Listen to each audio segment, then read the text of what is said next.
Did they make No, contact? no. It's pretty close, but this is going to be a drag race. Right Look there. At this. Moves him to win it. Carl Edwards bump and dump and run. Here comes Gordon right up to the bumper again. You hear that wheel spin, Benny? Yeah, I did hear that wheel spin. The bump and run. There it is. Gordon underneath to the lead. 2 laps to go. Maine to really turn around, Maine to Riley's cage up.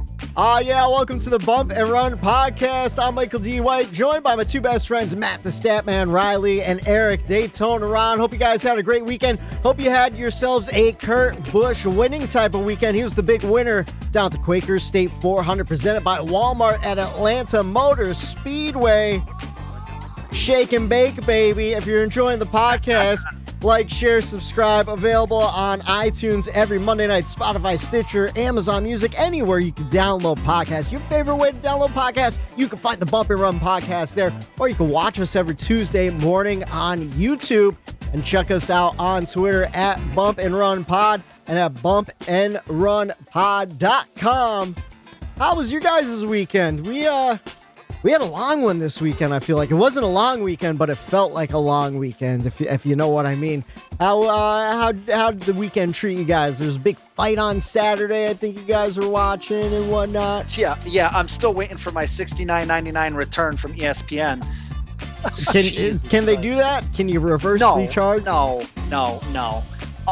Last fight, though, Matt, it was a great card. I felt it was like fantastic. It was a fantastic fight. The main fight, first round, unfortunate, leg break. Conor McGregor suffered and, ended that fight a little prematurely, and a trilogy fight. So hate to see that type of fight, winner take all pretty much in their series end that way, but it was still a good card. Who beat Conor on Saturday? Dustin Poirier, or how do you say it, Whitey? Congratulations to Dustin Poirier. I hope you enjoy the sparkling mineral water. I know it's one of my favorites out there. So surprise to everyone, we're gonna do an hour and a half on UFC this week. Yeah, we didn't really like the NASCAR weekend, so we're gonna talk about the UFC fight card. I didn't even see it, so these guys are gonna fill me in just like you guys listening at home. So I'm gonna be like a listener host, I think. No, so let's start with the early prelims. We had What time did the fight start? 6 o'clock?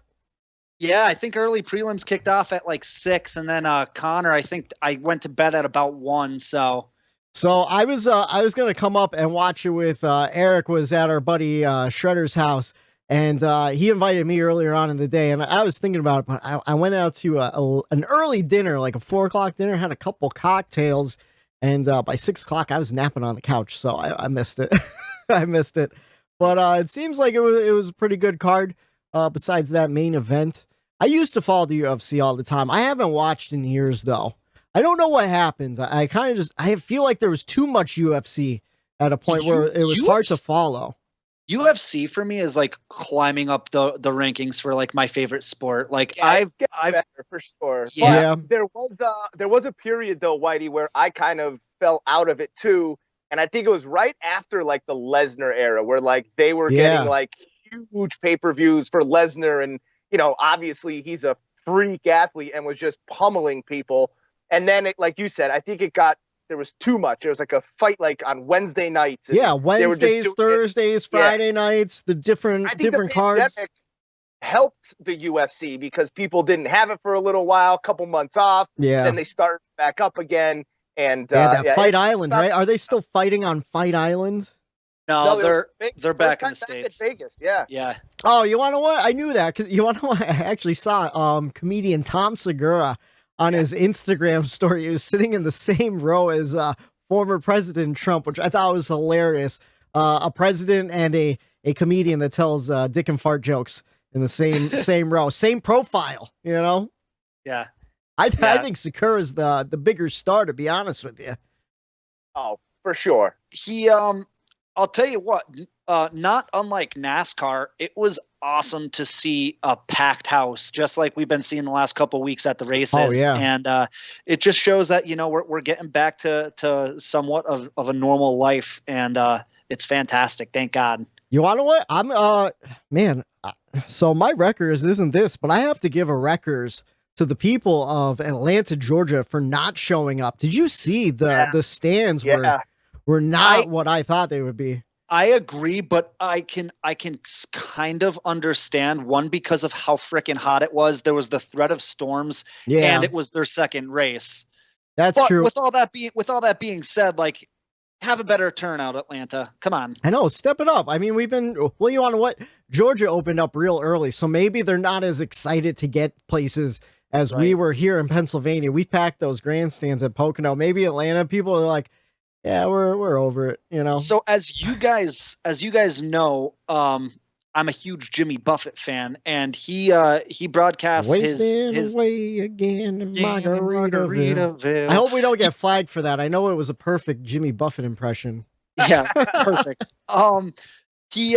He broadcasts his live concerts on his Facebook page, and while I was watching the UFC on Saturday night, I was scrolling through Facebook, and I was like, oh my God, there's a live Buffett concert. Yeah. And I guess he was out in Indianapolis, who actually NASCAR Chasm was out there. He was tweeting about being there. Oh yeah, that's pretty cool. It was really cool to see like a full packed concert, and that's one thing I cannot wait to get back to, is a concert. I saw some people on our Snapchat. I don't know what concert was in Hershey this weekend. I think a country concert, but there were people back in concerts, and it just makes me like, looking back at where we were a year ago in this country to where we are now, we've come a long way, and it makes me super excited for everything that's coming up in the world. Absolutely. You being a Jimmy Buffett fan, though, I have to ask you one thing. Do you have a Jimmy Buffett margarita maker? I do not. I do not. I don't even know. So that's a question you're going to have to ask my dad, Big Mark Reilly, because I get my Jimmy Buffett fandom from him. So he's got to have the margarita maker at home. He probably has a high-end one or something. He's got to. I'll have to ask him. So you guys ever fall into like a YouTube hole and you're like, how the hell did I get suggested this video? Maybe you're watching at home. You're like, how the hell did I pick this podcast to watch? Almost every night.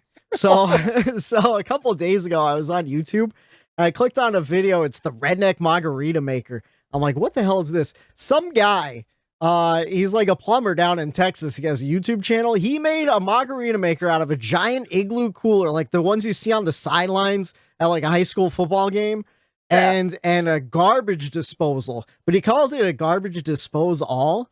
And I was like, have I been saying it wrong, or is he saying it wrong? Like I couldn't tell.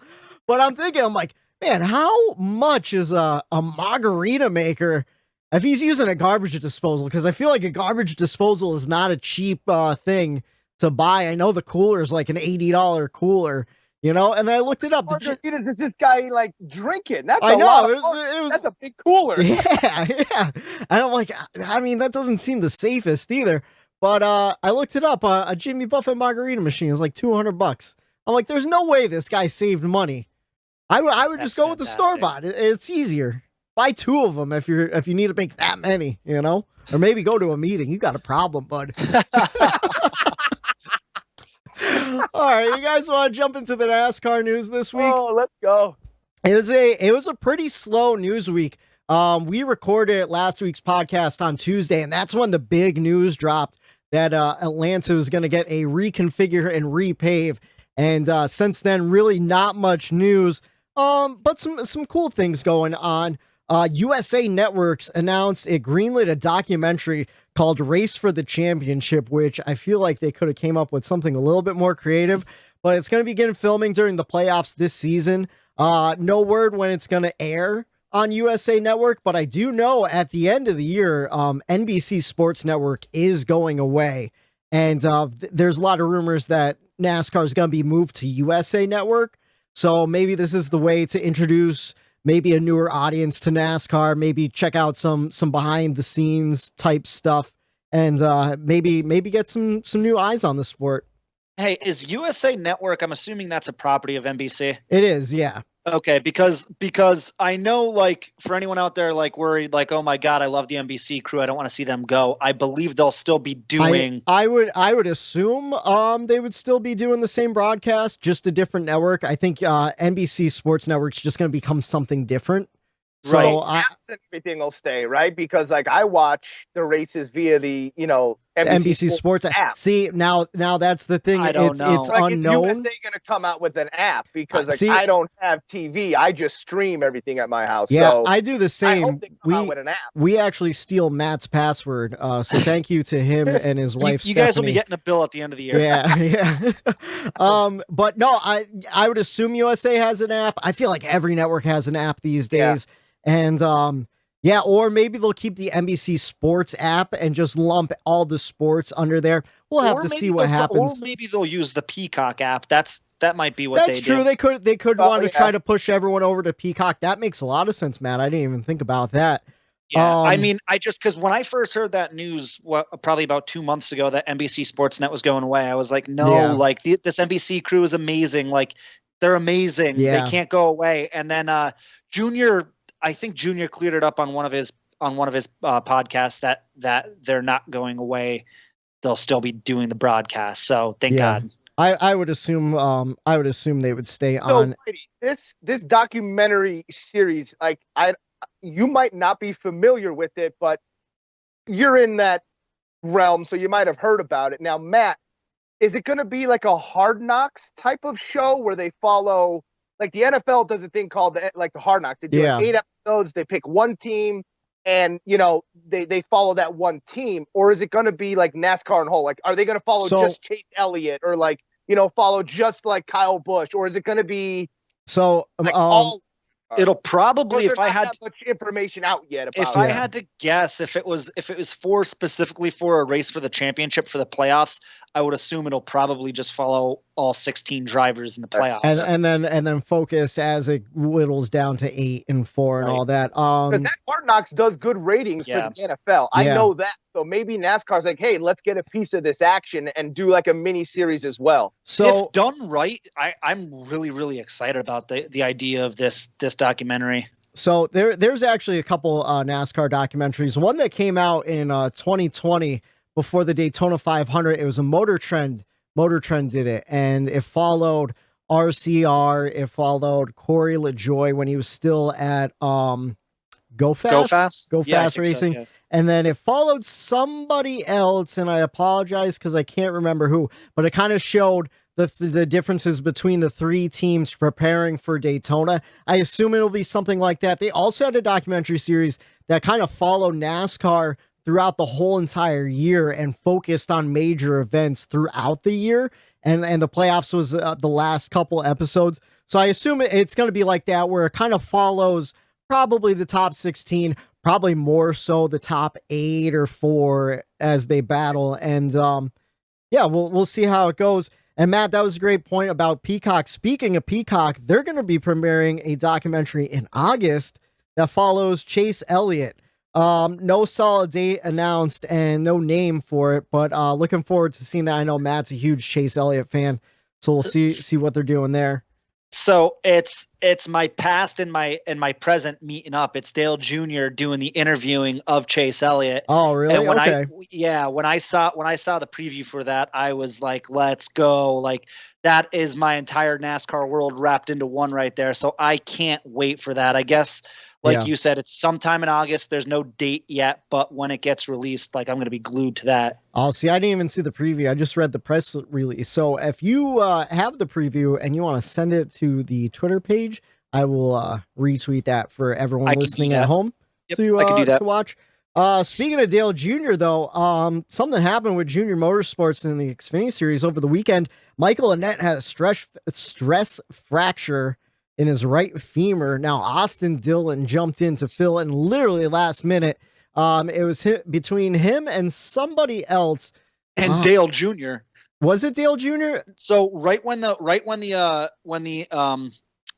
race aired, like before the race started, I think it was Rick Allen was talking to Dale Jr. in the booth, and he was like, you almost had to jump in the car. And he was like, yeah, I was going to jump in the car. The only thing is he didn't have his helmet or his Hans device. Yeah. So he couldn't. And then finally, literally 10 minutes before the race started, they got Austin Dillon in there to race for them. I think that there was someone else that was trying to get in there too, but Austin fit in his seat better. I want to say it was Josh Berry, but it might not have been. I might have made that up. I'm not sure.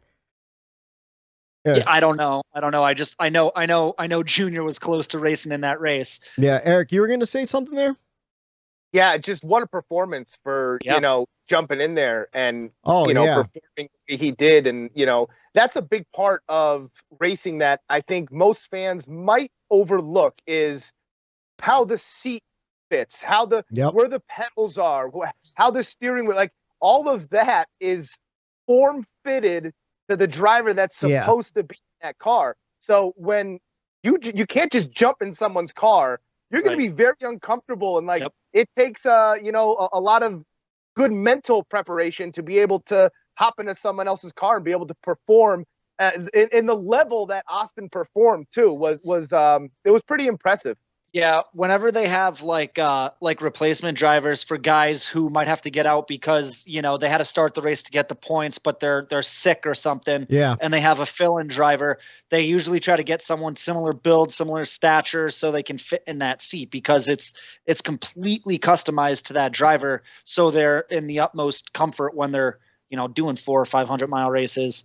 So, speaking of documentaries, this is a very documentary heavy news segment. But there's a documentary for free on Crackle. Crackle is like a free streaming service. There's not a lot of great stuff on there, but there is a documentary called Road to Race Day. It follows Hendrick Motorsports back in, I believe it was 2016. And that was the year when Jeff Gordon had to fill in for Dale Jr. It showed the guy back at the shop who was like the interior guy. Who sets everything up to their liking and everything like that. And it was really interesting how different guys will take, when it comes to just down to like vitamins and how they hydrate throughout the race will be different. They have like gooey stuff that they suck down in packets and stuff. It was really interesting to see. And Eric, you make a great point. Like what a performance, jumping into that car, set up completely different from what he's probably used to. Even just on track setup, tighter, looser, every guy drives their car differently. And, really great performance by Austin Dillon. See, he's not just a silver spoon. And over the week, I don't even know how to address this, but there were some rumors on Twitter, and Reddit where NASCAR had to address some concerns over safety of the next gen car. Apparently there was a crash test at Talladega. Now the Reddit sleuth said that the dummies involved had fatal injuries. So the crash test dummies had fatal injuries. I don't really know what's going on, to be honest with you. There's a lot of stuff like Denny Hamlin after Sunday's race said like he's not exactly sure what's going on. NASCAR released a statement that said they were happy with the data and said it was comparable to current cars' performance and everything. Who knows if it was an older test that the Redditors were finding details to. I don't know. I woke up the one morning, I think it was like Thursday morning in the middle of the morning, and Twitter was blowing up over concerns about safety with the next gen car. We'll see what happens with that. Like, honestly, I don't know. I don't know what's going on. It's too hard to follow. Chase Briscoe confirmed it on Reddit and then deleted his whole entire Reddit account when it blew up. So I really don't know what's going on with the next gen car. I wish I had some answers. All I know is, and I did the same thing, Whitey, on Thursday or whatever day that blew up on Twitter was like, I didn't even know like what way was up with that story. Like I had no idea like why there was such a concern. It was really hard to follow. And the only thing I thought was like, listen, NASCAR isn't going to let these guys get in the car until everything is done. Right. Nobody freak out. They're not going to put these guys in the car if they think there's even a chance that there's going to be, a big time, I don't know, percentage of fatalities in the dummies or whatever, however way you want to say it. They're going to give them the safest product. It's going to be okay. I think sometimes not only in the NASCAR world, but in other forms of entertainment, the Reddit community, which is just driven by, people, just normal guys off the street. who get their information sometimes that isn't truthful, and they spread it. And Reddit is essentially a big rumor mill. And like, I always have to remind myself, half of Reddit is like children, like teenagers, like 12 and 13-year-olds. So like, who the hell knows what they actually know? You know, really got to take it with a grain of salt. Yeah, I looked at that safety news in one way. Now, we come from a small town, so there's a couple places that people like to gather and gossip. Yeah. And one is church. My grandmother, God bless her heart, used to sit in the back 2 pews with her old lady friends, and they used to gossip. And guess what? When you're older, you might not hear right. You hear 2 words, you miss 2 words. Yeah. Now one story becomes another story, and then they go tell someone when they left church that so-and-so said this, and then that next thing you know, no one knows what the hell's going on. Yeah. So, like Matt said, though, it's safety. They're not going to let these drivers in a car. Like, it's just someone heard something, misinterpreted it. They got it out there to someone, that probably had a decent following, and they tweeted it or happened to see it somewhere, and that's why it blew up. But Blaney actually, I think it was Claire B. Lang might have been interviewing Blaney, and Blaney actually retracted something. He's like, I heard, and he said, blah, blah, blah, blah, blah, but now I found out that that's not true. Yeah. So he actually came out and said, it was pretty much, he said, I heard this, then I found out later that was just wrong. Yeah. And you want to know what? It could have been a piece of information that happened last year during early testing, Right. And that's the thing. They're still testing. I think some of the concern is because the teams are supposed to take delivery of their first parts pretty soon. But guess what? You could delay that still, They've got time.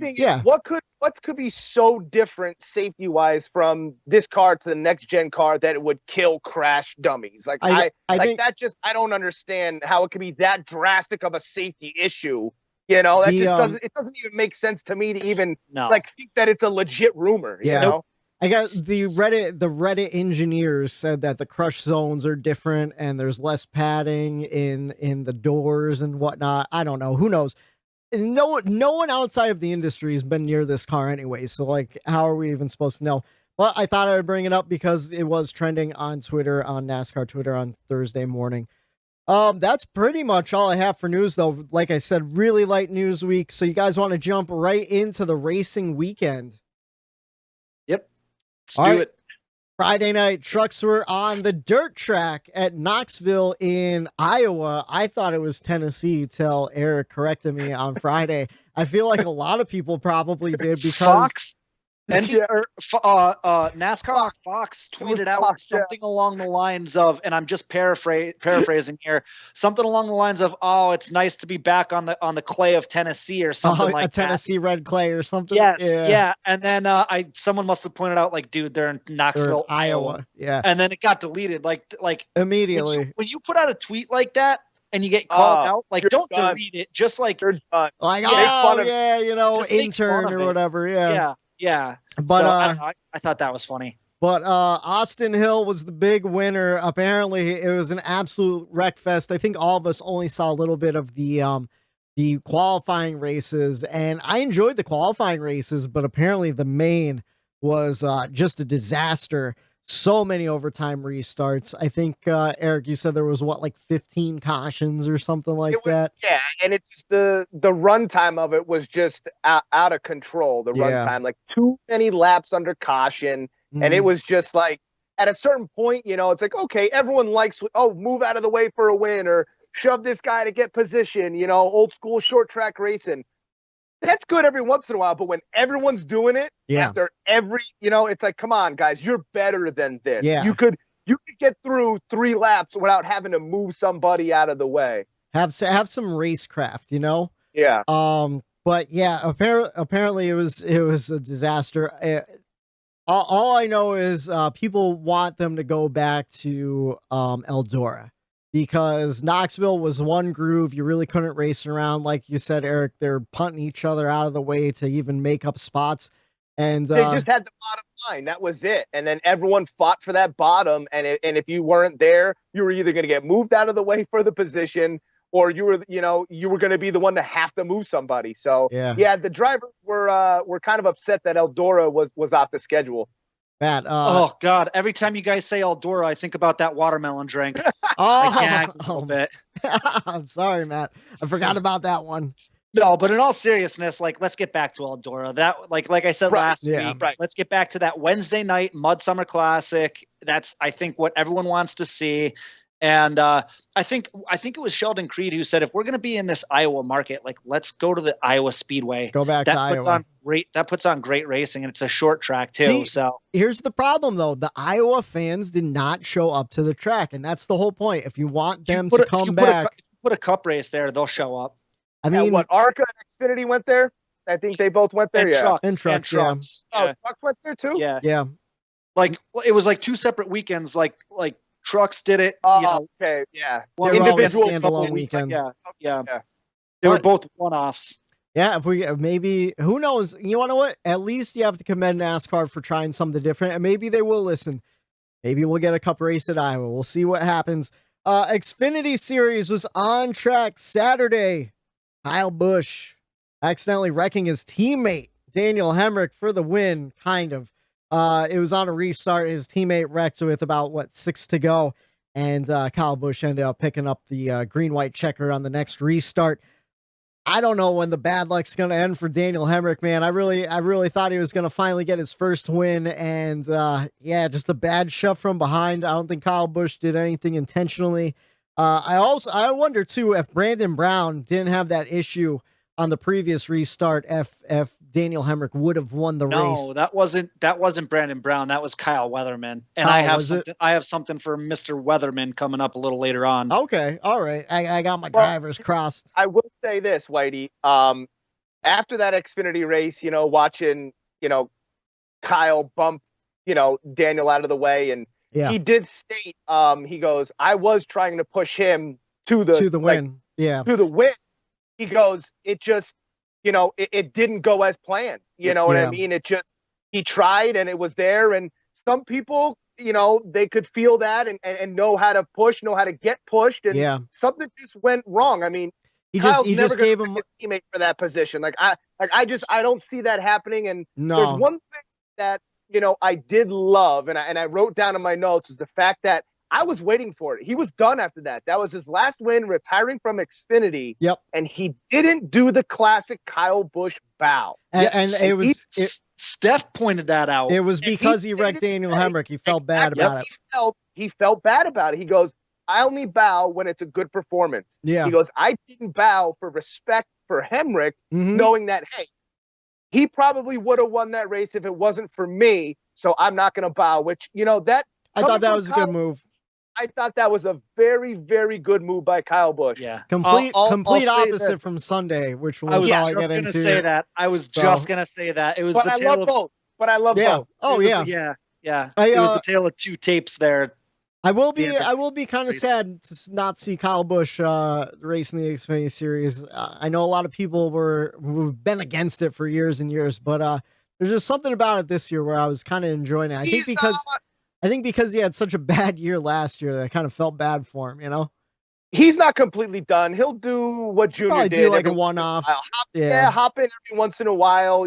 Junior, he ran 2 or 3 since he said he was. Oh yeah, one every year. Yeah. So I think Kyle will still do something like that, where he's like, okay, maybe Interstate will be like, hey, Kyle, we want you to run this race. Will you hop in the car? And I'm sure he will. Yep. And I'm sure he'll win too.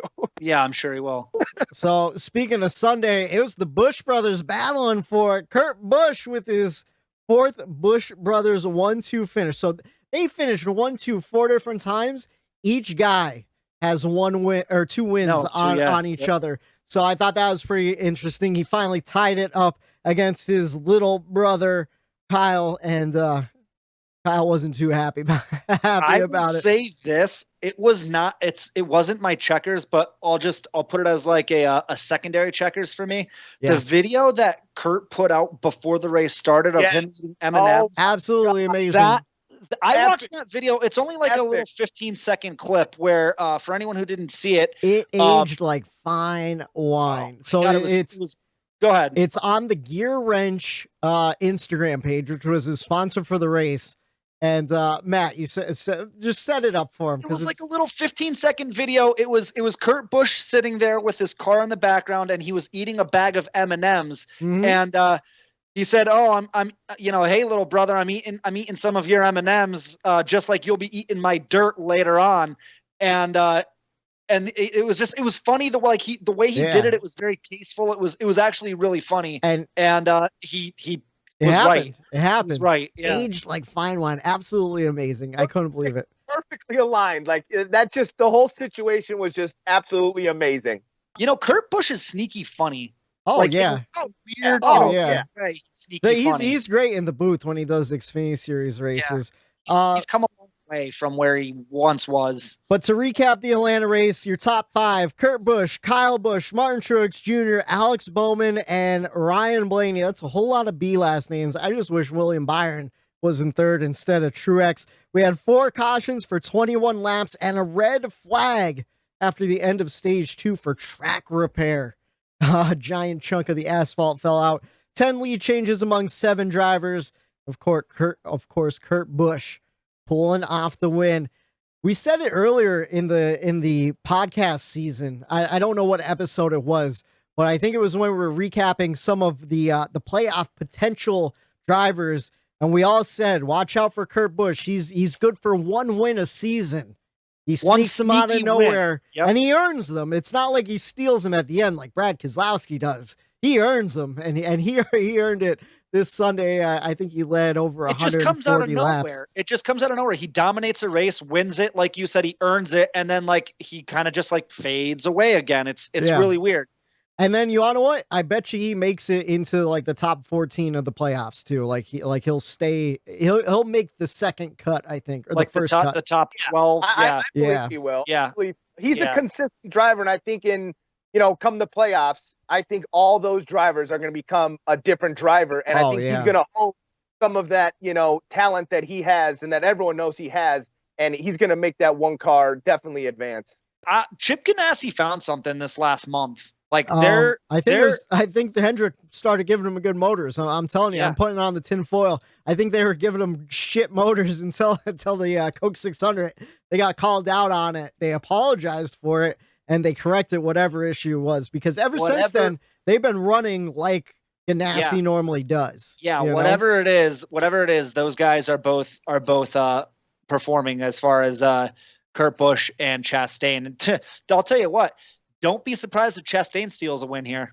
Oh, I can't deal with that. I can't. You're not gonna. Oh, no, you can't. As a Reddick fan, you can't have another new winner. I'll explain in my checkers. But first, do you guys want to jump into the race grades? I think we're all pretty much on the same page with this one. Matt, you want to go first with the race grades?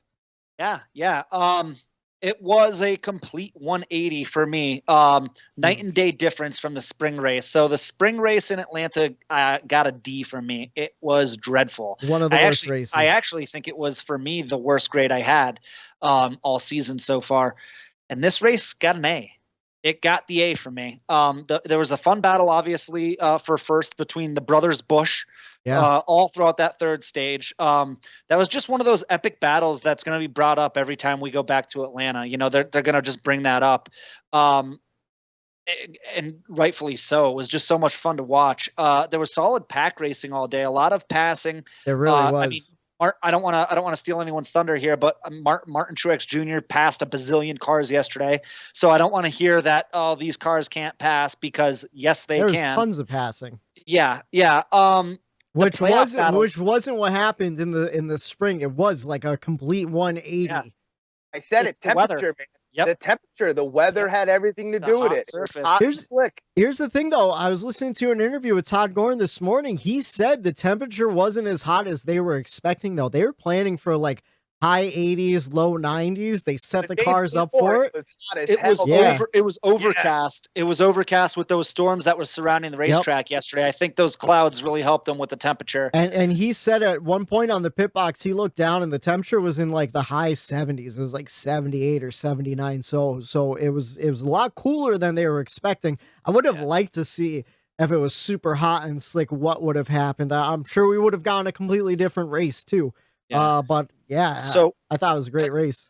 One other thing that I noticed too, and then I'll let you guys throw in your race grades, is I think from here going forward to until Daytona, the last race of the regular season, I think we're going to be hard pressed to get bad races, only because now that this playoff battle is really picking up. Those guys on that cutoff line are really giving it their all, and it's an added layer. It's like peeling back the onion of these races, and that's just another layer to watch out for. And once again, we've said it a million times, the NBC guys do a really, really good job of hyping up those battles, which, like I said, just builds up the momentum for these races and gives it that extra push in the right direction. If I'm not mistaken, I think unless someone wins, the points battle it's done, right? At the back half, it's done. 96, that's a lot to make up. I think. I don't know though. Yeah. Anything could happen though, especially but anything could happen with the road courses and with Daytona. Like that's how the remaining races.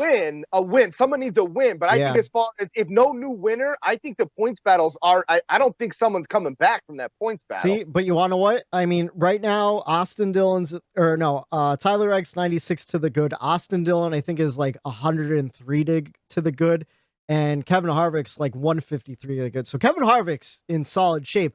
If Austin Dillon has 2 bad weeks where he wrecks out early, he gets caught up in something, and then a Chris Buescher has, 2 top 10s, I don't think so. I think because I saw on Twitter when Chris Buescher got out of his car, his face when he knew Kurt Busch had won that. Yeah. He knew he has to win or he's done. There's no way in the points that Chris Buescher could get in. And I was kind of pissed that, Daniel Suarez got caught up in that, Ricky Stenhouse incident. Because Suarez had a legit shot if he had a good top 10, top 12 day at Atlanta to make that almost run. Point his way in. Almost point his way in. So I think once they wrecked and those, Suarez went out and then Kurt Busch winning, I'm kind of pissed, but I think that points battle, I mean, I hope I'm wrong, but I think that points battle's done unless someone wins, a new winner. Well, I don't hope you're wrong. I hope you're completely right, and I hope I'm wrong because I don't want the points to change at all. Yeah. You know what those crew chiefs are going to be saying to those guys that are on the outside looking in right now with these last couple races? Let's get down. Let's get down to business. Oh, hell yeah. Oh, hell yeah. And you right. got a million. These next couple races are just going to be so good because those people, they're not giving up. As much as I could say, I think the points battle's done. What the hell do I know? Yeah. They're going to still be fighting and battling every week to try to get, if they don't make it by 1, 2, or 20, they're still going to try to get there. So it's anyone's game out there at the bottom of the playoffs. Now, here's the thing, though. Let's remember the great equalizer, Daytona, last race of the season. What happened last year? William Byron was under the cut line. He won his way in. He booted someone out. That could happen at Daytona. We got tinfoil hat here. Well, I saw it trending. We got Bubba Wallace wins Daytona to make the playoffs. So I was gonna say, Bubba Wallace, decent plate racer. It doesn't have the finishes, but he runs up front a lot of times.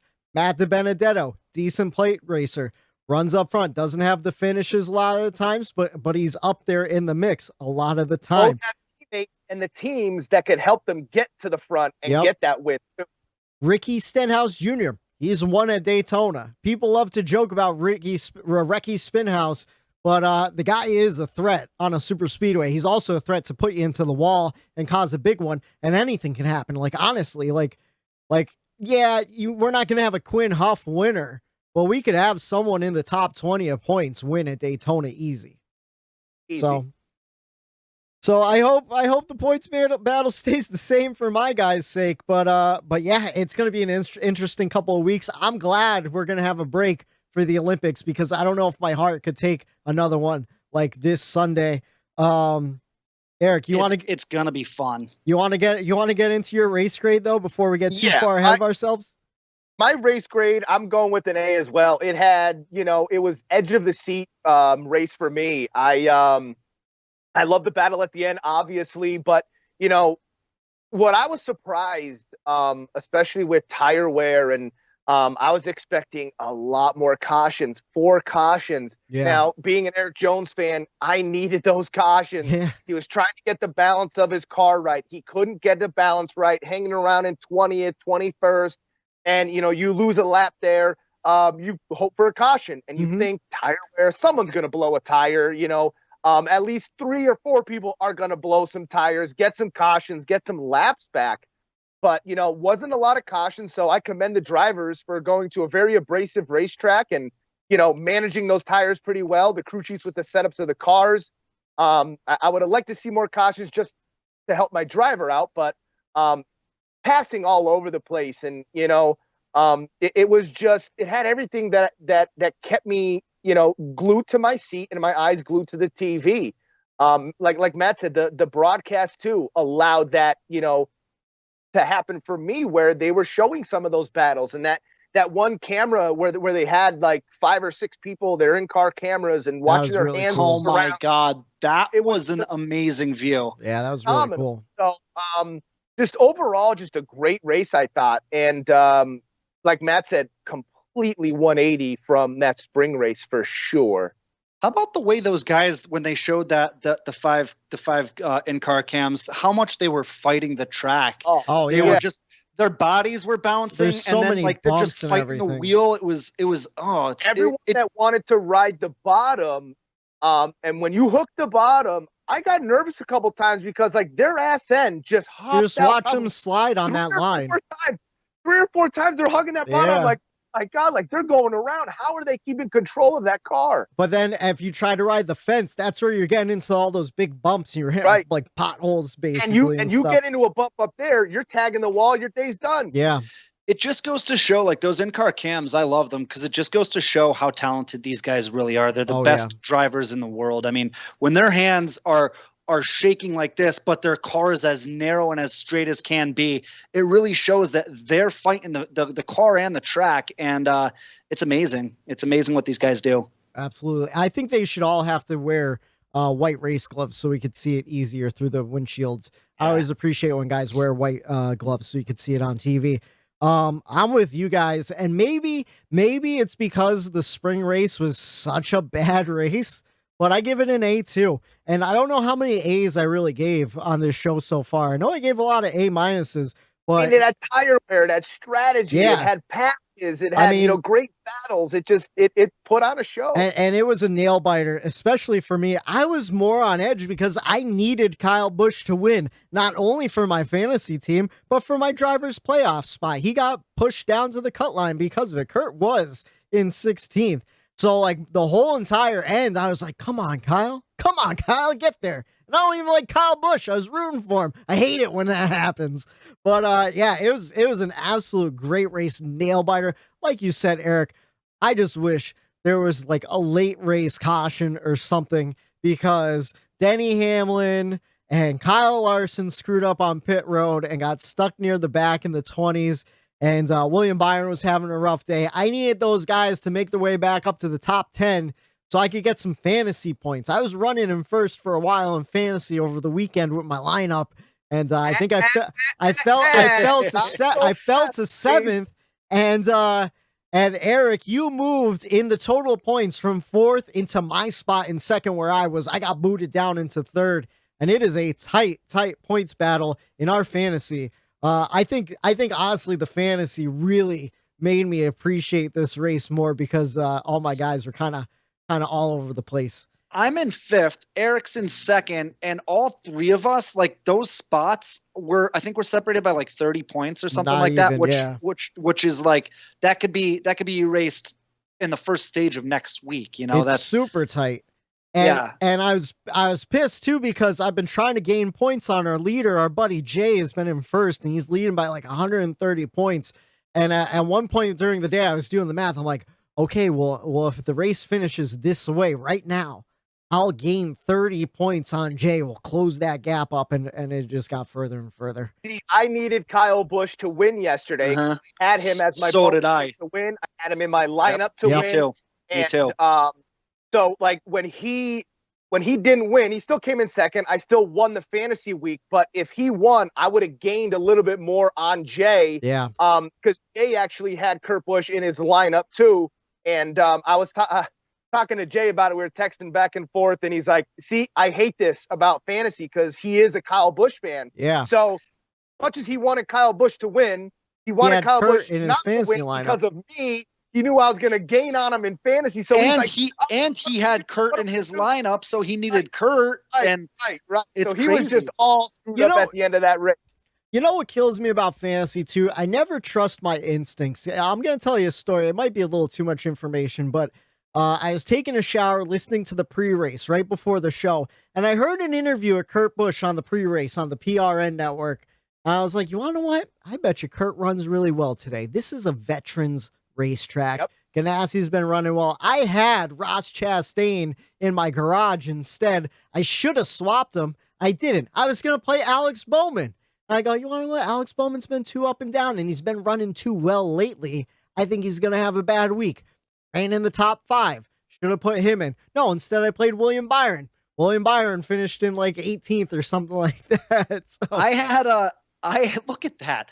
I had Martin Truex in my lineup, and then when I found out right before the race that he was dropping to the back, took him out. I put Bowman in, which actually it would have probably been a wash anyway, the way the race ended out. I think Bowman got more stage points, so I had more starts than I do for Bowman than I do for Martin Truex left over. So it worked for me, but it's do or die time coming down to the wire here the last couple weeks. Oh yeah. So yeah, that's our fantasy recap for all the people that are interested in our fantasy lineups. I looked today, not to even rub in anymore. I went 3 of the last 4. I won in fantasy. You won 3 of the last 4? Well, yeah. We'll see what happens. We'll see what happens in New Hampshire. It's a new week. I'm never the bride. I'm always the bridesmaid. I'm always like finishing second or third. I haven't won 1 week yet. I think I've been second or third times. I think your wife won 3 times. Yes, she has. Yeah, don't remind me because trust me, I get enough of that. I get enough of it. I think I have 2 weekends that I won. I think I won one early on. I think I won Daytona Road Course, and then I won one a couple weeks ago. I forget what it was. You guys want to jump into nobody cares about our fantasy lineups. Yeah. You want to jump into, sorry guys. You want to jump into the checkers and wreckers? Yep. All right. Usually you start Matt. Let's do it, Eric, this week. Eric, what was your checkers? All right, we touched on it a little bit earlier, but my checkers goes to Truex.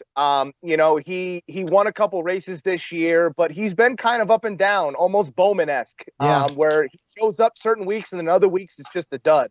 Yeah. But you know, at Atlanta, man, you had to start in the rear, drove all the way up to the front, got a penalty, had to go back, drove back up again, had another incident. I think he got. Who did he get touched on pit road? He had to come back down and fix his car. Kevin Harvick got into him. They were like 4 wide on pit road. It was insane. 3 times he had to drive from the back to the front, and he still finished third. He passed literally probably 100 cars on track. And you know, if he doesn't have those issues, does Truex dominate that race like Larson did the spring? And that might change the whole outcome of the race. It could have got another D if Truex dominated that whole entire race. So maybe those issues help the whole race in general. You want to know what, though? He's bringing those cheated up race cars. Can't pass inspection. What are they doing over at Gibbs? It's only him, too. He fails all the time.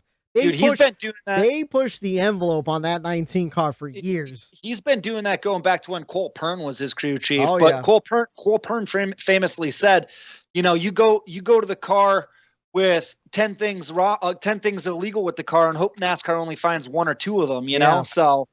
Oh, yeah. And you hope they don't find the big one that you got. Right. That's what the great thing about NASCAR, though. That's what makes it interesting. How about a wreckers? I know you're struggling to find a wreckers with this race. Did you figure one out, or just no wreckers for the week? That's fine too. You know, the wreckers for me was tough. I enjoyed all of the racing. You know, the trucks that I saw, like you said, Whitey, it was good racing from what we saw in those heats. So yeah, man, it was just so hard for me to find a record this week that, you know, all said and done, I think I just I just don't have a record for the weekend, man. I just couldn't come up with one. I enjoyed it. I really did. I don't blame That's a you. good It thing, was man. a good weekend. Don't force it if you can't find one.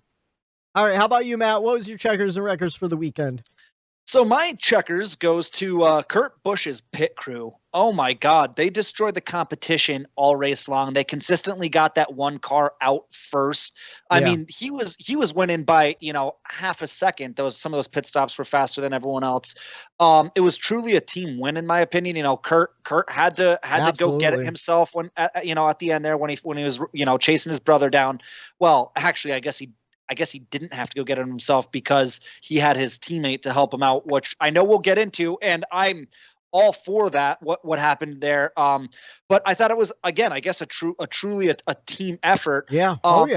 So I was curious. I was like, was that just a stellar performance that came out of nowhere from that one team, or have they been doing this all year long? So I dug into it a little bit, and I found an article from 3 weeks ago ranking the pit crews, and they ranked them via the average time for a 4-tire stop. Yeah. And that one team was ranked 6th overall. Really? So that's really good. They've been performing all year long, and it finally came to fruition where they had the speed in the car to get it done. And, I think that ranking might've even gotten a little higher after yesterday. So, good on them. I was really impressed by that. And then my records before you jump into the records, I want to touch on pit crews. Cause something else interesting happened too, but yeah, a pit crew can win you and lose you a race. Like it's obvious, like the races are won on pit road. One thing that just, as you were talking, it jogged my memory, how tough these guys are and how good they are. Because do you remember Cole Custer? Oh, one of his pit crew guys was holding a tire and it got tagged. I think it was by Chase Elliott, wasn't it? Yeah. Took a tire to the back. Hit him in the back, didn't even flinch, back down on the ground and just hit him bolts. That's what they practice. That's what they get paid to do.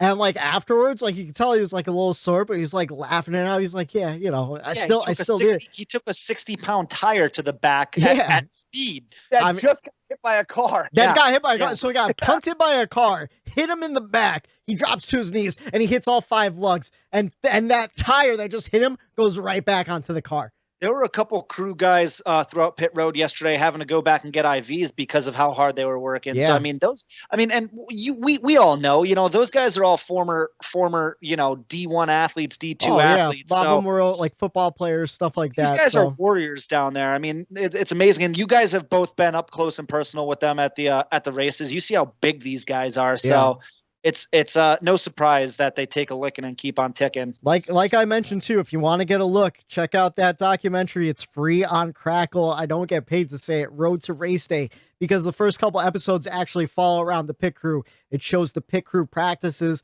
They even have new pit crew recruits where it showed the recruiting process and how they have like a camp where they come out and they jog all the numbers and they see who has it and they try to recruit some new guys. It's a really interesting look behind the scenes.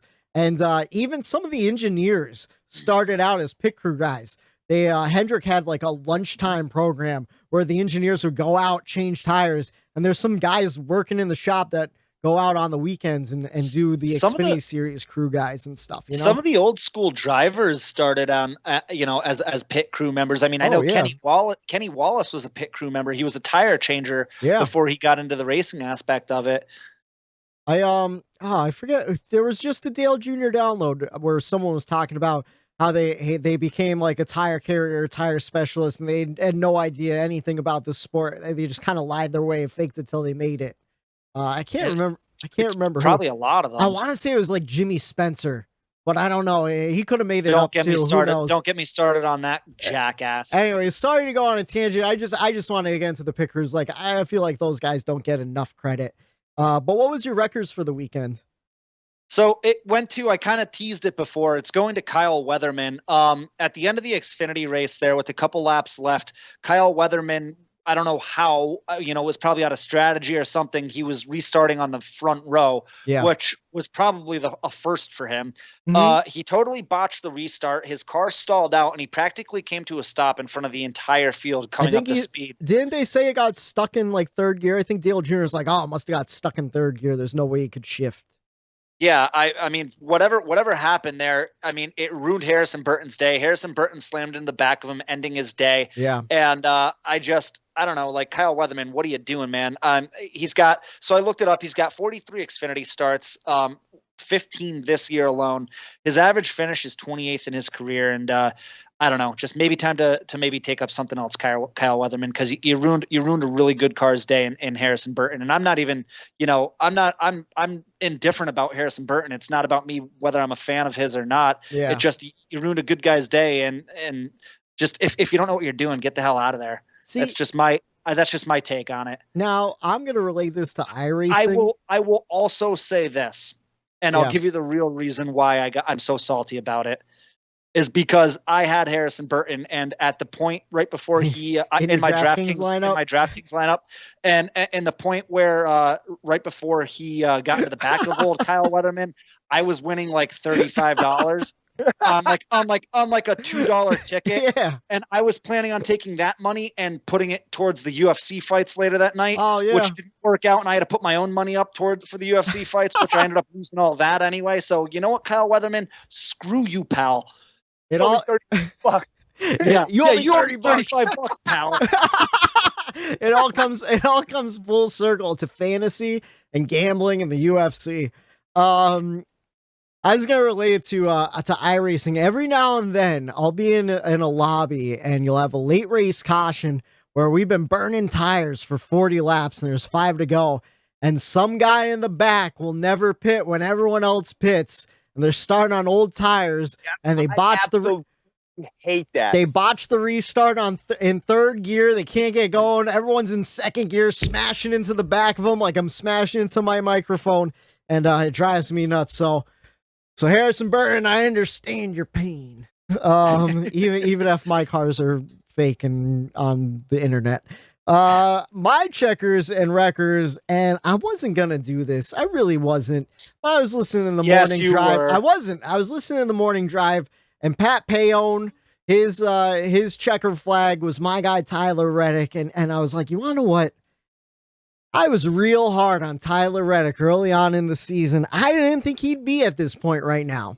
Right now, he is on the cut line, 96 points to the good. He's gotten more top 10s now at this point in the season than he had all last year, and he's tied in or all in his whole entire Cup Series career. He had a top 10 running part-time the year before that. He's got 11. I'm hoping those top 10s and top 5s keep on rolling off. He was in third for a lot of this race, and I was biting my nails because here's the thing. Every week I bet $5 on my boy Tyler Reddick to win. And usually his odds are pretty good where that $5 bet will get me like $250, $350. This was the 1 week where I didn't bet $5 on him, and I was biting my nails because I was like, man, I want him to win, but I kind of hope he doesn't because like I didn't put any money on him, and I'm trying to win my money back from betting on him all these weeks so far. But just a great performance all day yesterday. Running in top 5, running in third a lot of the day. Finished in 6th. He had some issues early on in the race. His air hose wasn't attached. He had some issues with his timing on his RPM gauge and stuff. One of his lights was burned out, so he had to have his spotter counting in his ear to make sure he didn't speed on pit road. The pit crew was lights out fast all day long. They were on the ball, which they've had issues in the past. Just the RCR team in general for Tyler Reddick, clicking on all cylinders. Really made me happy. I'm just hoping the success continues. Maybe he'll get a Daytona win. I don't know. He was up front last year. He wrecked Kyle Busch. He wrecked a lot of the field. Hoping that doesn't happen. Hoping he makes the playoffs. I think he will. I probably just jinxed him. You know what's going to happen? Is he's not going to make the playoffs. Something's going to happen where he doesn't make the playoffs. Some bullshit. He's going to win Darlington that first race of the playoffs. Yeah. He'll win in Las Vegas in the playoffs. Something like that. Something like Kyle Busch had last year. Hopefully I didn't jinx him. I don't think I did. I don't know if that stuff actually works. I'm putting into the universe. Tyler Reddick, come on. Get into the playoffs for me. Win me a race so I can win some money back. I love too how in the notes, right at the end of his checkers, he put, he stayed out of the grass. And he stayed out of the grass. I love that. Oh, I was dying when you sent the rundown over. So yeah, he stayed out of the grass this weekend. I was real happy about that. My wreckers, the only thing I complain about the race weekend this weekend was the drivers complaining about the Atlanta repave and reconfiguration. The track is in awful shape. We saw it literally fall apart on Sunday. They had to stop the race and patch it up. You look at the track, it's full of patches like that. We're lucky it didn't rain. There was rain 10 miles away. If it rained, it would have taken longer to get the weepers dry than the actual track dry because it just keeps coming out of the track. It is time. The drivers have been pissed. They've been saying, oh, well, we had no input on it. No. Now they let that track go for the last 5 years because the drivers didn't want to repave. What's that, Eric? This is where now this is just the way my brain is consuming these drivers and what they're saying and what everyone else is reacting about. Yeah. I don't necessarily think the drivers care about a repave. It's the reconfiguration. It's the reconfiguration. And I get that. All they were going to do was repave the racetrack. I think the drivers would have been perfectly fine with that. They repave all the time. Yeah. I think they're more upset about the reconfiguration and what they're doing with that. And I don't think they had any input in that as far as some of these big names go. But I think if it was just a repave, I think the drivers wouldn't be as upset. Like, I think people are they're combining the two, and I don't think that's the case. No, you know what I'm saying? No, it is. It's the reconfiguration. But here's my point to it. You're a driver. Last time I checked, there's only one engineer who's also a driver. That's Ryan Newman. I'm not hearing him complaining. You know, you're not an engineer. You know what kind of tracks you like to drive on. Let the experts design the track. You know, I think there's one track that was designed by a NASCAR driver. It's Rusty Wallace. He was one of the smartest drivers ever when it came to the technical side. He designed Iowa. I don't like Iowa. I think it's a terrible track, to be honest with you. They're going against the grain that they've been going with. Though. So, like, why do they use PJ1 at Charlotte and Texas? They're trying to make multiple grooves because of the repaves. At the top of the race, but they try to put it at the top of the racetrack to get what? More lanes, more racing grooves, better passing. And what they're doing to Atlanta, and Kyle Busch, I thought he nailed it in his interview. He nailed it. You're taking the whole bottom line away from Atlanta by narrowing it down the way they're narrowing it. Like, what do you want to do, NASCAR? Do you want them to come together? Do you want to make multiple lanes? It's like, it just feels like with the PJ1 aspect, like they want to widen the racetracks with the PJ1, but now they want to shorten the racetrack here at Atlanta with the reconfiguration. And what Kyle Busch said, and like, I'll believe him, for the most part, he's raced a lot of different series. You can't go 3 wide at Atlanta with the new configuration and expect everyone to make it back to either single file or double into the turn. Yeah. It's from what he says, it's not really going to work out as well as they think it will. But hey, like you said, Whitey, why complain until we see it actually happen and what the racing actually is? So that's kind of my take on it. I think the drivers, the pave, fine, reconfiguration, it ruffled their feathers a little bit. Yeah. And people aren't separating the two, I feel like. Yeah. Here's the thing. So I'm looking at the numbers from last week. We broke down the numbers last week. The front stretch is going to shrink from 55 feet to 52 feet. They're shaving 3 feet off the front stretch. No big deal. And you're just talking about the width. The width of the track. Not yeah. The length. No, it's the width of the track. The length's going to stay the same. It's the width of the track. So it's going to be a little bit closer together. Back stretch is going to go from 55 to 42 feet. So 13 feet, it's a little aggressive. That is a full lane on the back. I'll give you that. Same thing with the corners. They're going from 55 to 40. So they're shaving off 15 feet there. The way it seems, they're making it the same width as Daytona. Can they not go 3 wide in Daytona? They do, I'm sure. Well, it's the banking that is going to be similar to Daytona, but I think Well, yeah.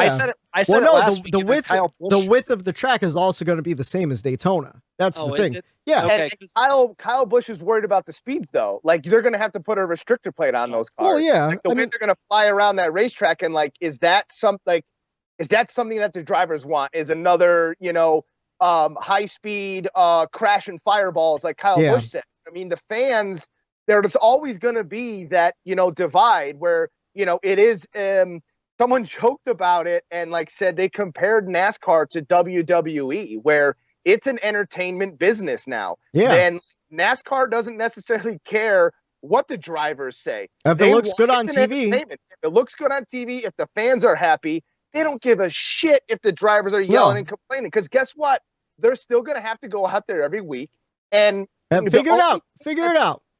Right. The only thing that's in the driver's favor is safety. Yeah. So, like, I think that is their biggest push. So, like, if we're going to be going, 190 miles an hour around Atlanta, this close together, you have a bad bump. Guess what? That is a disaster waiting to happen. So, maybe that input is the only thing the drivers have left. But I really honestly believe that NASCAR doesn't really give two shits about what the drivers say, because it is an entertainment business. And, that's the model going forward. And as long as the fans are there and they're making money off it and it looks good on TV, like you said, Whitey, I don't think the drivers matter at all. It's always been an entertainment business. NASCAR is just more willing to admit it now. And I'm going to make a bold prediction that if the drivers are dogging this bad and this loud, I'm going to go ahead and say we're going to love the shit out of Atlanta as fans. Probably, because like, look at the tracks that they love to race. Atlanta, when it's, 4 grooves, it's eating up the tires and no one can pass it anyways, because the leader is 17 seconds ahead of the 5th place guy. Like, everyone's all spread out. Like, they love that kind of racing, Traditionalist, I feel like that's like that makes the traditionalist fan happy, to see the old school, everyone that wants the old point system back. And, but that's the drivers. That's the drivers who are like, oh, Darlington was great. Well, Darlington has 1 groove and you can't pass on it. So, like, what do you really want? That's what I want to know. But Atlanta's going to mimic Darlington with how narrow that they're making the back. It's almost going to be similar to the way Darlington races. I don't think it is. I think it's going to race like Daytona, and I think it's going to be awesome. Maybe. I don't know. That's the thing. We don't know what it's going to be like because we haven't seen it. We haven't seen the new car. We haven't seen the new configuration. That's my whole thing.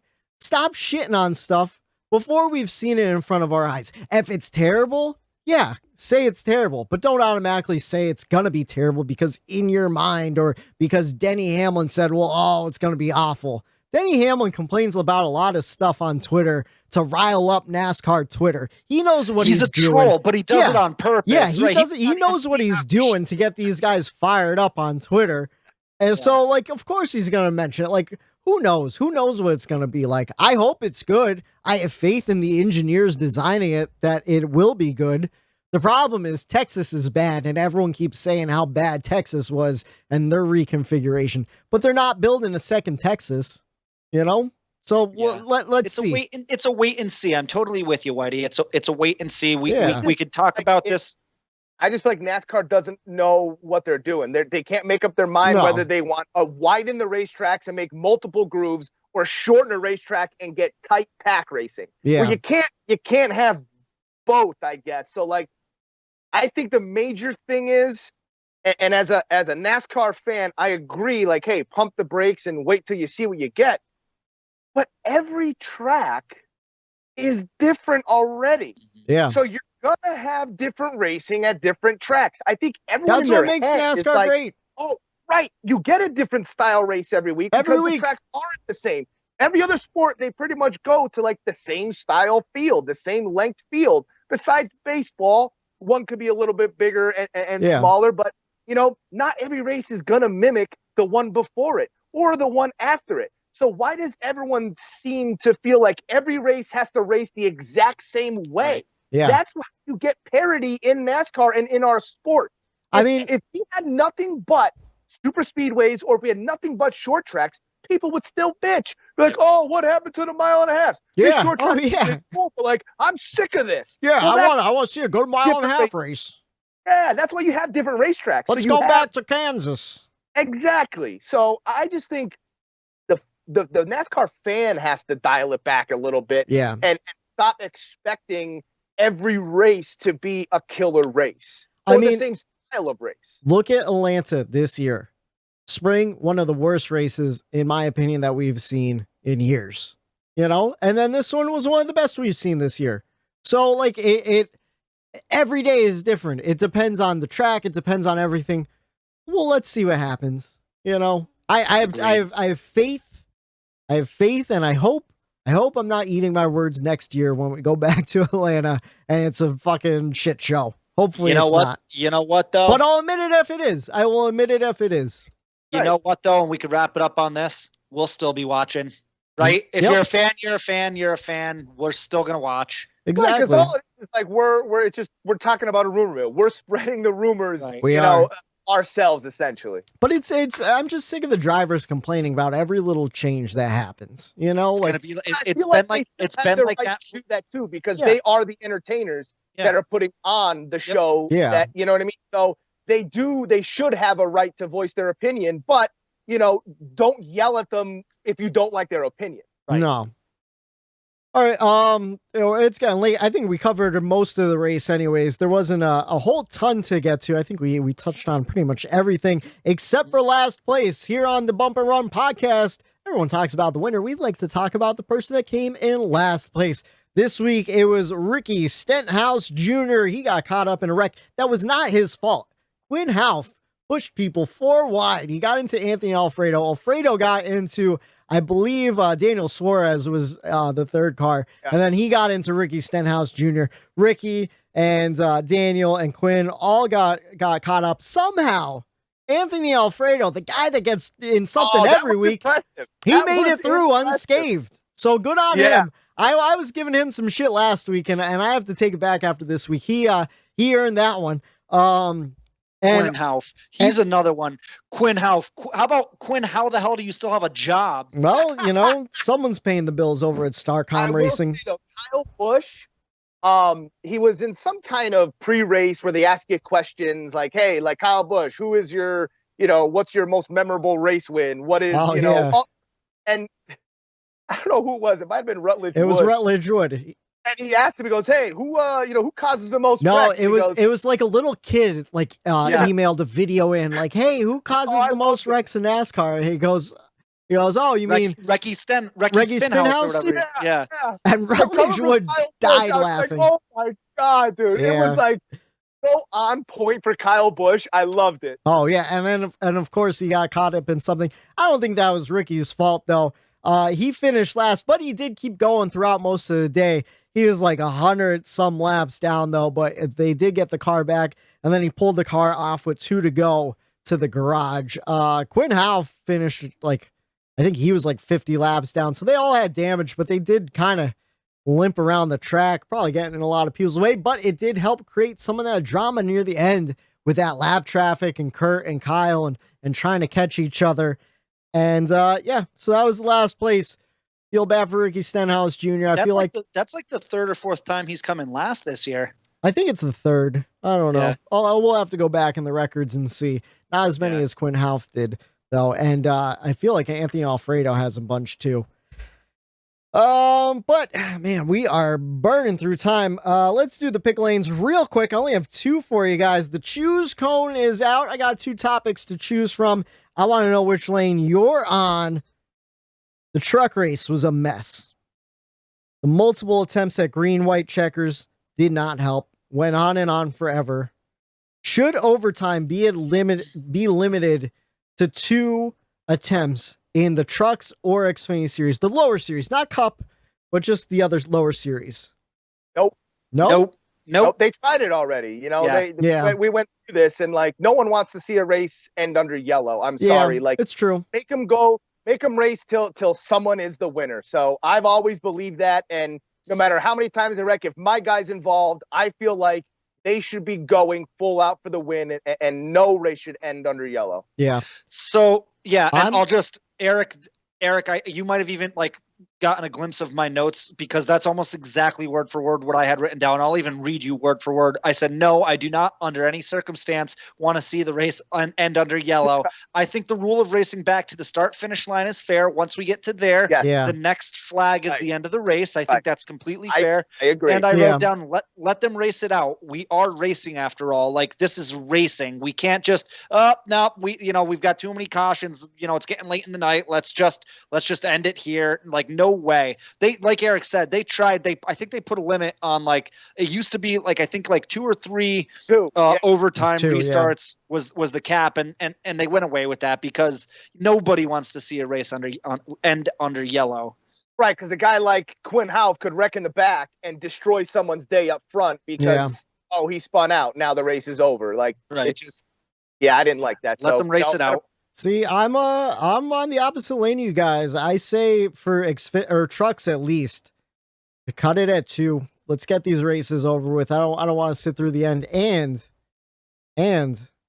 if it wasn't for a yellow flag, Dale Earnhardt wouldn't have his Daytona 500 win. He won that race under yellow. So, I mean, I'm okay with the yellow flag finish. Well, wait a second. Wait a second. It was a different time. They had to race back to the flag. I know.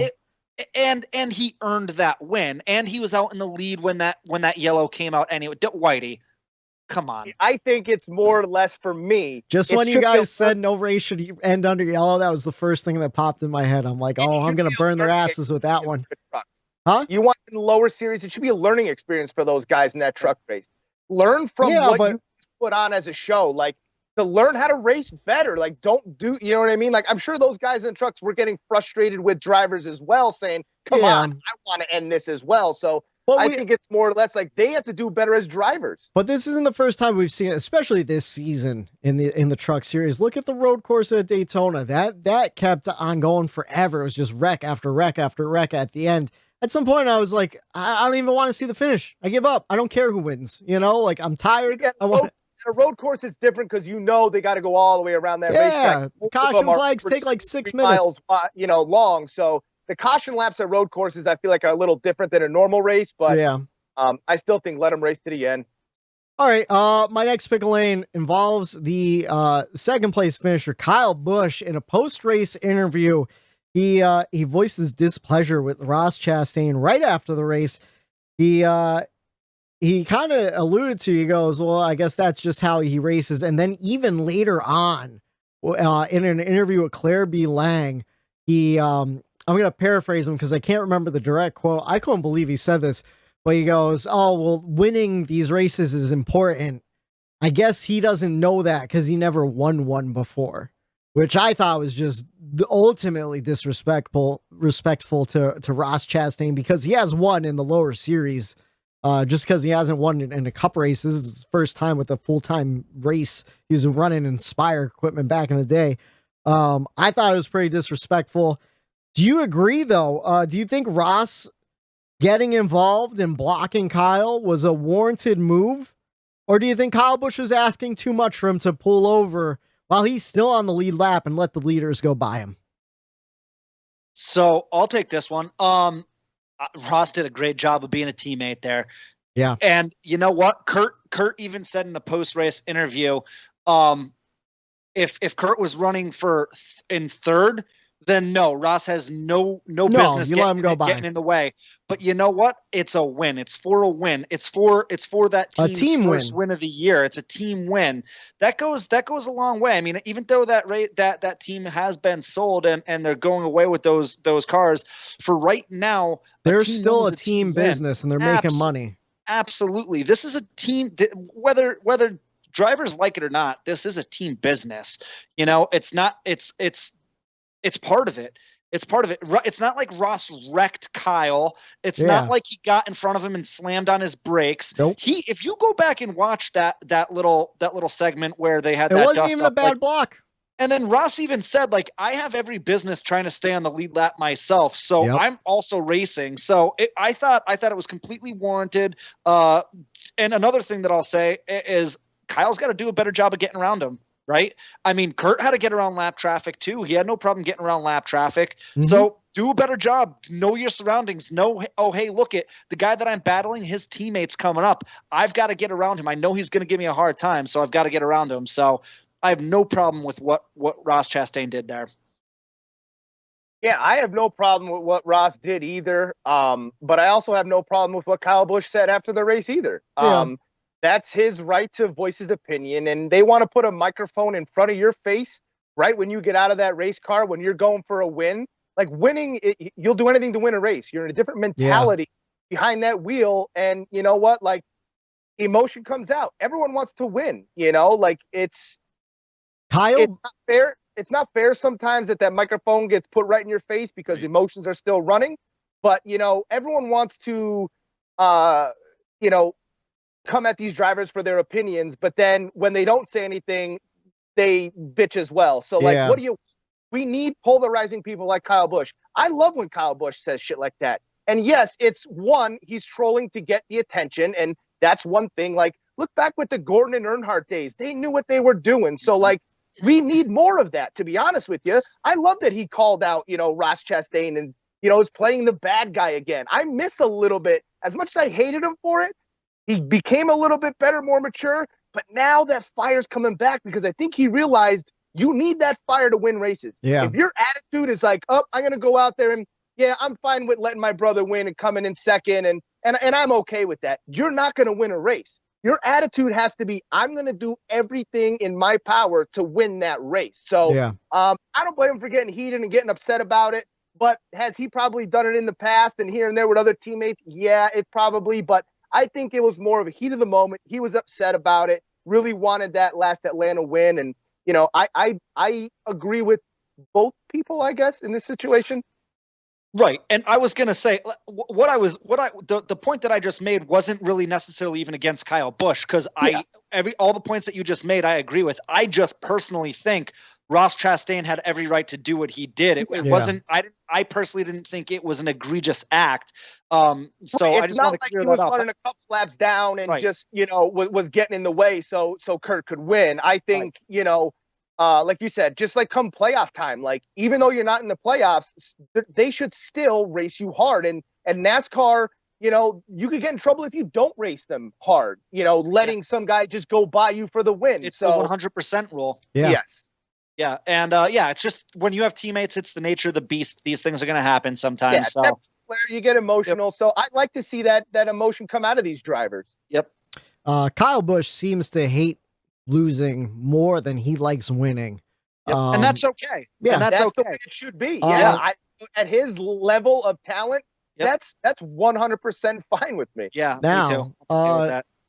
But how do you feel that the same thing happened in Atlanta when it was Joey Logano throwing the block to Kyle Larson and Ryan Blaney won that race?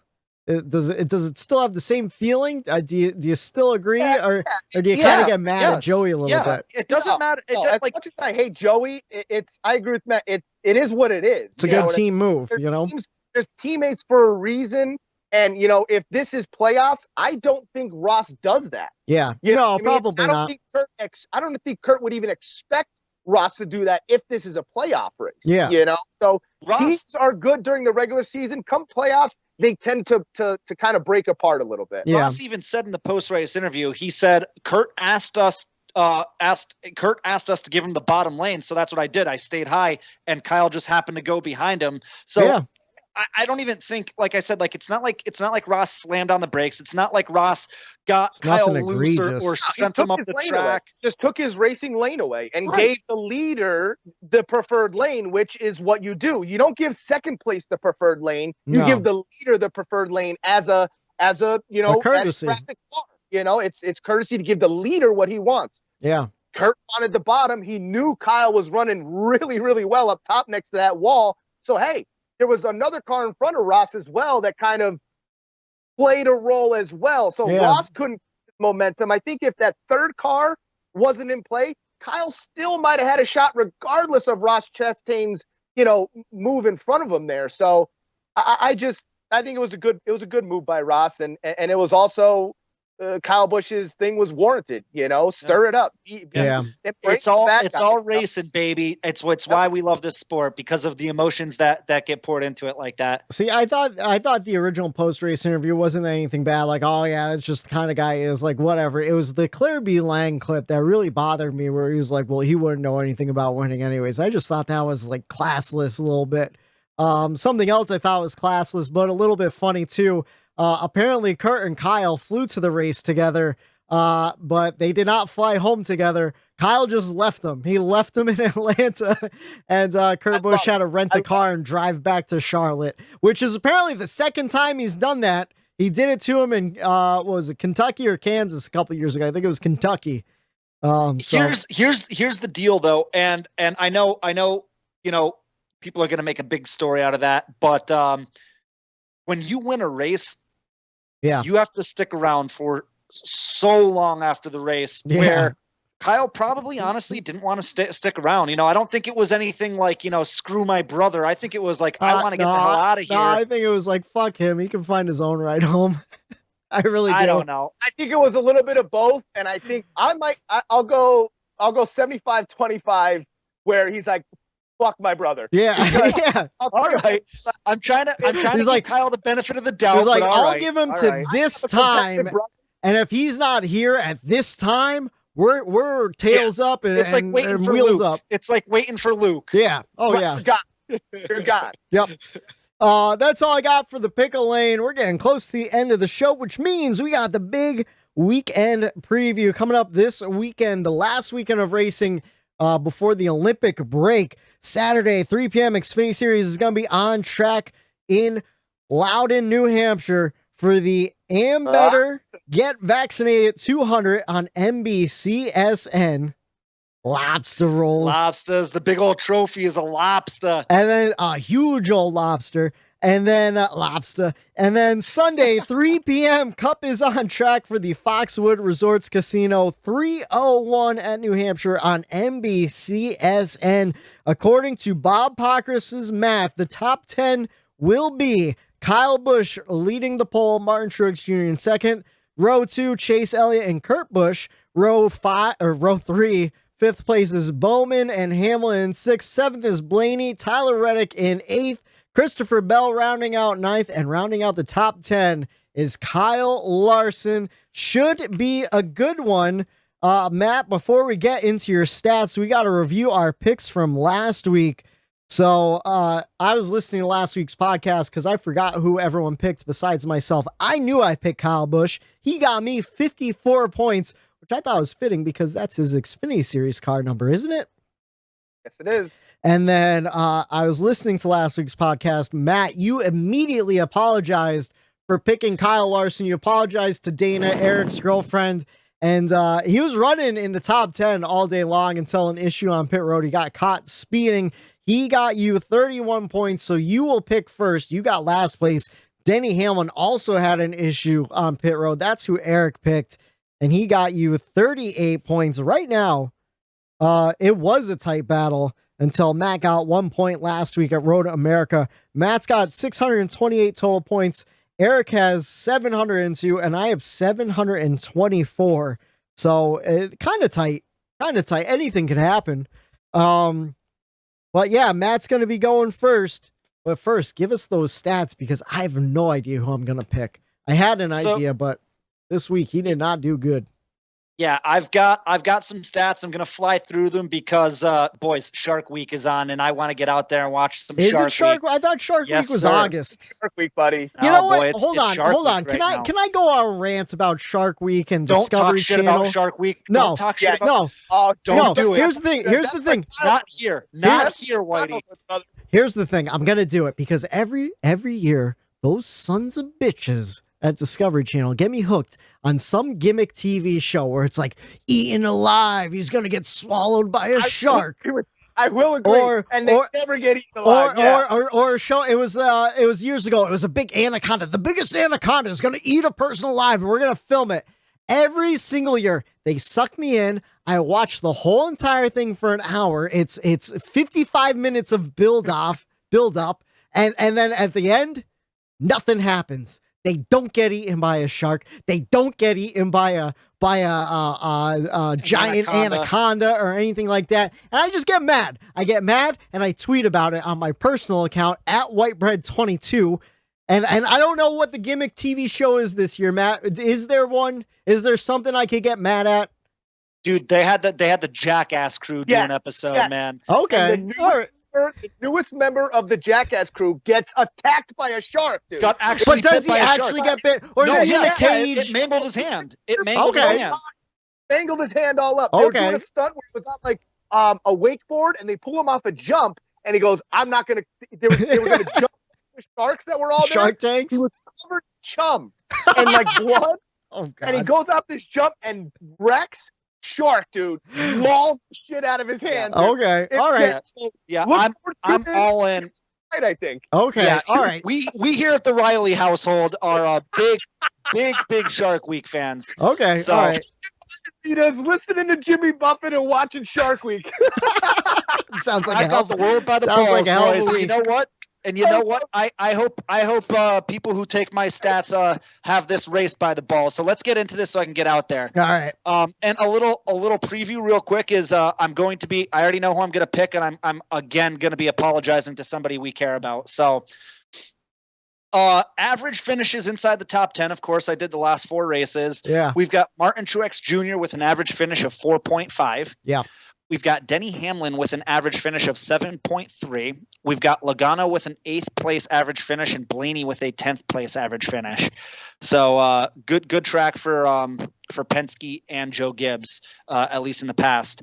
Laps led. How about this? Kyle Busch, 341 laps led, and then the next closest is Denny with 205. So Kyle Busch is dominating in laps led. And then what's becoming my favorite stat that I've found is the top 5 in most points accrued in Loudon, New Hampshire.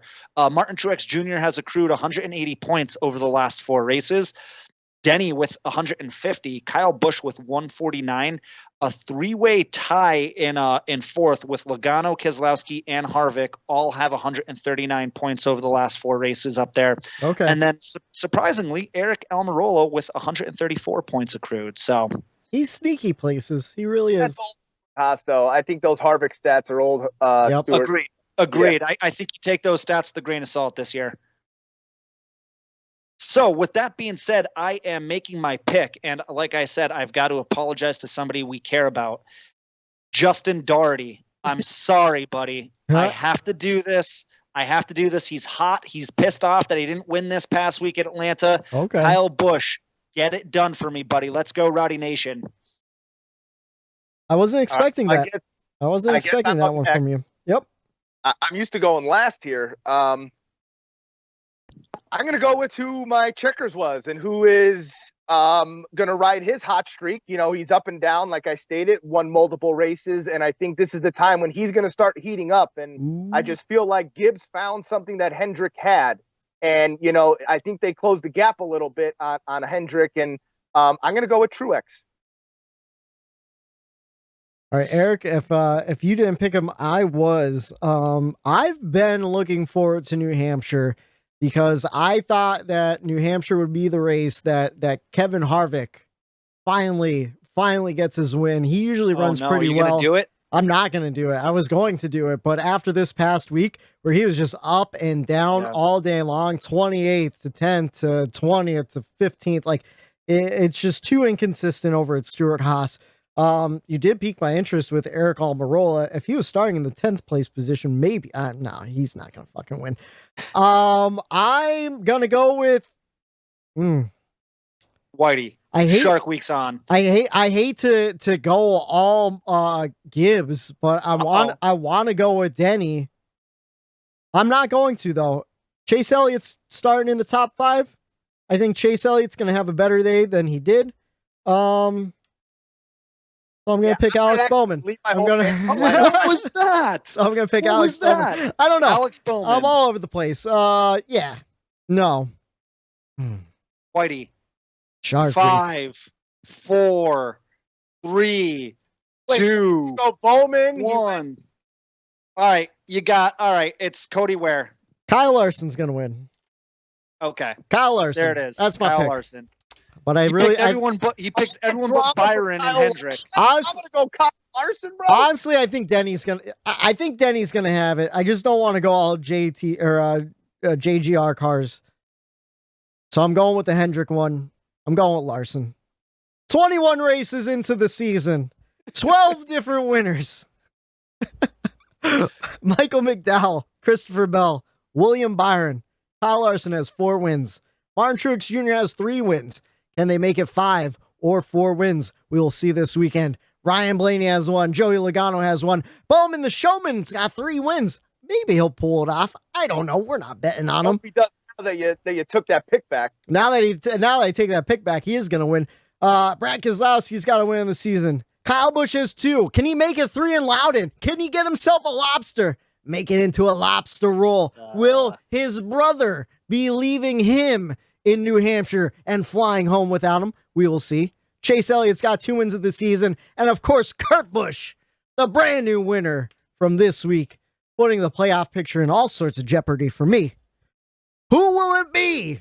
Sunday, 3 p.m., Foxwood Resorts Casino 301 in Loudon, New Hampshire on NBCSN. We will see who it will be. Hopefully it's one of them that we picked. Hopefully it's my guy Tyler Reddick, and I won't be having to worry about the playoff picture coming into Daytona. It's a short track, lobster rolls. We'll see what happens, and we'll break it all down for you Monday night for the Bump and Run podcast. I'm Michael D. White for Matt the Statman Reilly and Daytona Ron saying have a good night and enjoy your Shark Week. Let's get down to Shark Week. Bump and dump and run.